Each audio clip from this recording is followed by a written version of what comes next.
Greta here. Today I'll be sharing with you tips on how to prepare for arm balance. Now there is a increasing demand for arm balance. People love playing on their arms. And yeah, it's understandable because it looks really cool and it's just fun to do new things and try out new stuff. But then I realized that a lot of us are so keen on doing the actual shape, but not so keen on doing the prep work, like the warm-up and stuff. I know because the warm-up and the preparation work, they don't look sexy, they are boring, and sometimes you're like, what is actually happening? But then the thing is, if we don't get the warm-up and the prep work ready, then the arm balance would take a lot more effort, take a lot more time. Similar to baking a cake. So the cake, the final product is the arm balance. And all the other ingredients, the how you mix things together and things like that are the prep and the warm-up in drills. So if you don't, prepare the flour properly, if you're not sifting the flour properly, if you're not mixing it at the right amount of time, then the cake that you eventually will bake will not turn out as good as it could have been, right? So yeah, I'll be spending a few moments just to share with you things that would benefit me when I do arm balance. And this is not just things that you can do before you do your arm balance. You can do it anytime. Let's say if you have like 10 to 15 minutes, you don't really want to do like an entire practice, then maybe just spend that time to build that awareness, the strength and the mobility in the arms, the chest, the upper back and the shoulder area, and also a little bit in the lower abs, so that when you actually come across the arm balance, the actual shape, it becomes a lot more accessible. All right, so let's begin. Starting with the fingers. So we're gonna spread our fingers, okay, palms facing me, and then we are just going to curl our fingers in, kind of like cat's claw, and then open the fingers again, and then closing them like fists. Okay, and then just continue on your own. So I've been doing it for quite a while, so I can do it quite fast. But for you, just take it slow. So really feel, especially when you're doing the cat claw thing, like this one right here, be more attentive to it. Okay. A lot of people, they tend to are quite confused with this one. They are kind of like right here. So really feel, see if you can draw the fingers closer together. And it's very important, are your fingers talking to you? Are they listening to you? And then shake it out. And then doing the wrist. For me, I like to do circles like this, while some people like to separate the arms. It's just whatever that works. Of course, wrists are very important because they are the closest joints that's closest to the floor, right? So they bear a lot of weight. Of course, you'll be using your arms and shoulders and the upper back and the chest to share some of the load, but ultimately there is quite a bit of pressure going into those joints. Reversing it. And then shake it out. All right, come to all fours, hands and knees on flat.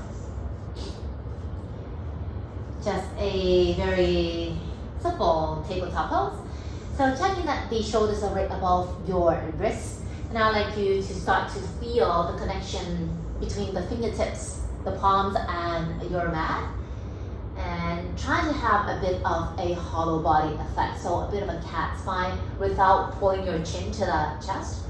Then let's do some circles. Wrist circles. Feeling the different amount of body weight applying to different parts of your wrists. Now this time, you actually want to feel the arms are gently pushing the floor away, so you're not sinking the entire weight onto the joints. And then doing the reverse. Being aware that your lower back is still a bit rounded, so you're not arching that lower back.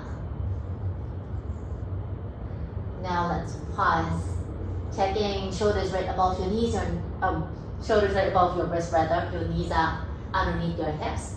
Belly hugging in. And then on this inhale, lean forward.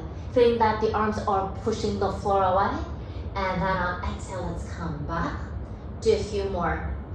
When you lean forward, just be aware that your lower abdomen is engaged, so you're not sinking down like that, okay? Try not to drop the pelvis. Feeling the shoulders going past your wrist. Feeling that weight. Let's do a couple of more here. Spreading off the upper back. One more. All right, and then release. And do whatever that you need to reset. Next one, we are gonna work on the shoulder blade push-ups. We are gonna start from tabletop, and what we are going to do is we are just going to drop the chest and hollow it. So kind of like a cat-cow, but we just focus on the ribs to the shoulder part, okay? So let's set up in a tabletop again, slight engagement in the lower abdomen. Relax your neck. And then on inhale, you want to just relax your chest. So the shoulder blades would poke up and come in. Now on exhale, hollow the chest and spread your upper back. Inhale, relax it. Exhale, hollow. And taking some time to feel this. Waking up the upper back muscles. It's very easy to let the chest collapse, but it's much harder to round the upper back without pulling the chin in. Checking when you're doing this action, the neck is relatively relaxed and the shoulders are still away from the ears, so you're not pulling the shoulders up towards the head. Okay. And then we are going to stay in the hollow chest position, feeling the upper back broad, shoulder blades spreading. As they spread, they want to feel the arms hug in, arms pressing the floor away. Hold it. 3, 2, 1. And then let's come out of it again. Move, shake to reset. Then the next one, we are going to do a half plank. You will see the things that we do is half, not a full. So you can really focus on the upper body strength and not so much having to worry about the legs. Okay, so we're going to start from tabletop again. So from tabletop, just walk your knees slightly back so your knees are behind your hips. Noting the arms are pushing the floor away. Hollow the chest, spread the upper back. Thumbs are heavy, belly hugging in, and then your back pockets are facing towards the knees instead of up at the sky. Okay. And feeling your lips are pressing down towards the mat. So the shin bones don't lift away from the floor, or at least they don't feel light. So like they want to flow. Breathing. Feeling the ribs, the front ribs coming in together. Breathing. 5, 4, upper back puffy. 3, 2, 1, and then release. Then shake it out. During all this time, the pressure is always in the inside of the wrist and not the outside. So because there are 2 bones on the wrist, the inner bone is thicker and bigger than the outer. So it just makes more sense to dump more weight on the inside than the outside, right? Okay. Okay, so now we are going to take it one step up. We're going to do a full plank. So it's exactly the same, but just make sure that once you lift your knees away from the floor, the body is still together and not beginning to sink. Okay? So we can start from a half plank.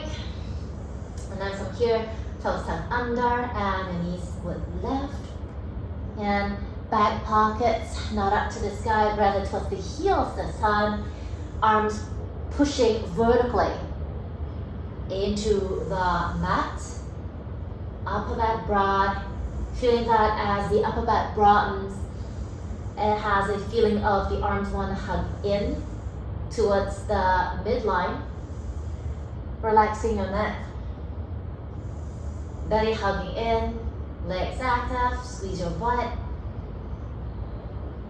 hold it, breathing 10, 9, 8, 7, 6, 5, 4, 3, pubic bone to the chest, 2, 1, and then release.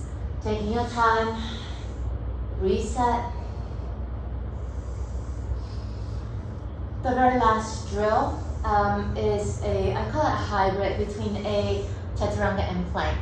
So the 2 planks that we just did, the arms are straight, right? But then for arm balance, a lot of them, the arms are bent. So sometimes it's actually very hard to feel the power when the elbows are bent. And not to mention if you have to load the rest of the body's weights onto this part of the body, then it's going to be extra challenging. So what we are going to do is we are going to do a hybrid. So what I'd like you to do is you want to come into your half plank first. So I think this shape should be familiar to you by now. Now from here, you want to just slightly bend the elbows. I don't care how much of a bend the elbows are, as long as you're locking them, then they are alright. And then as the elbows bend, you want them to be pointing to the back. And check, is the upper back sinking? You actually want to feel the upper back spreading. Okay, so just see how much bend in the elbows you can do, but keeping the hollow of the chest effect, the broadness of the upper back, spreading of the shoulder blades while maintaining the elbows pointing to the back. Back pockets down towards your knees and not up to the sky. Breathing here. Feeling your fingertips connecting to the floor. Hold it. 5, 4, don't collapse. 3, upper back. 2, 1, and then break it. Alright. And that's it. Very direct, nothing fancy. I don't think you can get a lot of likes if you post this on social media. But then I'm sure your body would like it a lot. Just make sure that when you do those shapes, that you feel the upper back also working and not just dumping the load onto the chest. So that's why one of the cues that I always was repeating was spread the upper back, spread the shoulder blades, make it puffy. So once you have the chest hollowing and the puffing of the upper back, then you're activating the upper back muscles just to help the chest muscles to work together as a team. All right, so that's it. You can repeat this as much or as often as you like, and leave me a comment. Let me know how it goes, and I'll see you again soon. Take it easy.